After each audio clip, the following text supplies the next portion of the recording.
3 Québécois avaient décidé de renverser la vapeur nationaliste.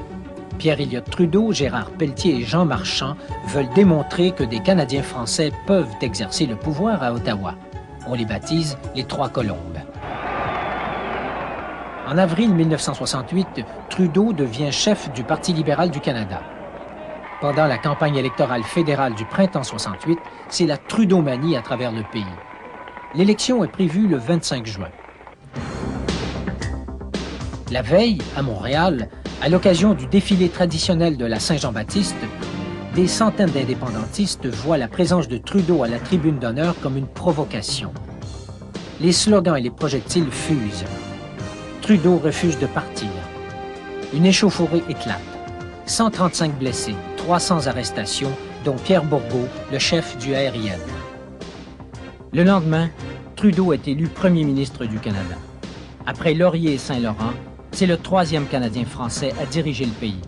Même des nationalistes votent pour lui. Trudeau est québécois. Quelques mois plus tard, en octobre 68, René Lévesque et d'autres souverainistes fondent le Parti québécois.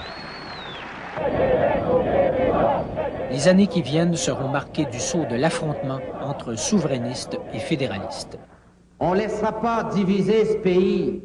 En même temps que Trudeau vante les mérites d'une société juste, il est intransigeant au plan constitutionnel, refuse au Québec un statut particulier et s'attaque avec virulence aux indépendantistes.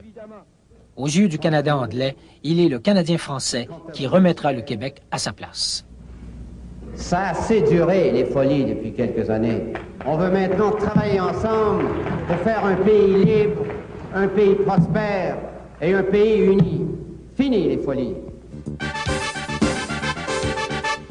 Depuis le 29 avril 1970, le Québec est dirigé par les libéraux. Leur nouveau chef, Robert Bourassa, est le plus jeune premier ministre de l'histoire. Il a 37 ans quand, en octobre 70, le Front de libération du Québec enlève coup sur coup l'attaché commercial britannique à Montréal, James Cross, et le ministre du Travail du Québec, Pierre Laporte. Pour des raisons humanitaires qui apparaissent évidentes par suite des développements des derniers jours... Dans leur manifeste, les ravisseurs font état de revendications économiques, sociales et politiques ayant trait à l'exploitation d'un peuple québécois minoritaire. Le gouvernement fédéral de Trudeau réagit en décrétant la loi des mesures de guerre. L'armée s'installe à Montréal. Les libertés civiles sont suspendues. En une seule nuit, on arrête sans mandat plus de 400 personnes soupçonnées de sympathie à l'égard des mouvements de revendication et des idées socialistes ou nationalistes. C'est l'arbitraire le plus total. Le lendemain, on découvre en banlieue de Montréal le corps du ministre Pierre Laporte. Le choc est brutal. Après l'euphorie des années 60, le drame de 1970 allait donner le ton à une décennie qui allait être celle de la confrontation de deux visions politiques de l'avenir des Québécois.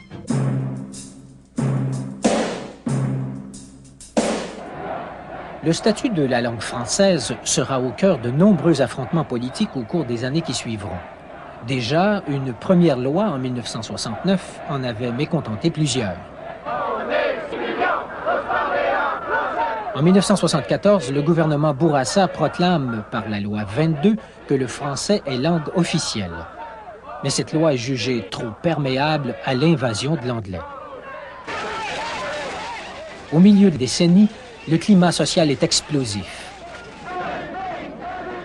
On reproche à Bourassa d'être mou et ambigu, non seulement dans sa gestion de la province, mais aussi face à Ottawa.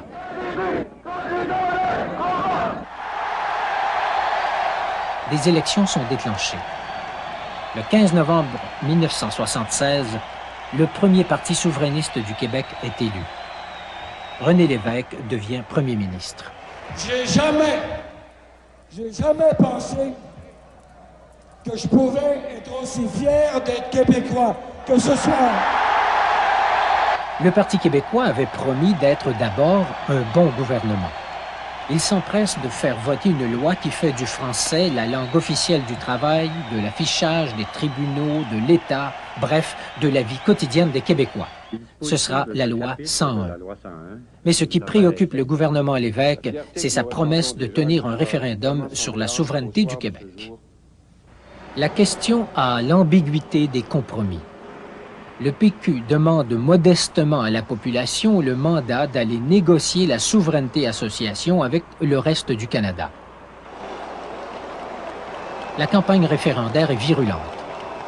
Tous les ténors du fédéralisme, Trudeau en tête, montent aux barricades. Non au référendum signifiera l'obligation pour le reste du Canada de reconnaître le malaise et de négocier de bonne foi un nouvel aménagement des rapports entre le Québec et le Canada. Nous mettons notre tête en jeu, nous, députés québécois, parce que nous le disons aux Québécois de voter non. Et nous vous disons, à vous des autres provinces, que nous n'accepterons pas ensuite que ce non soit interprété par vous comme une indication que tout va bien puis que tout peut rester comme c'était par avant. Nous voulons du changement, nous mettons nos sièges en jeu pour avoir du changement.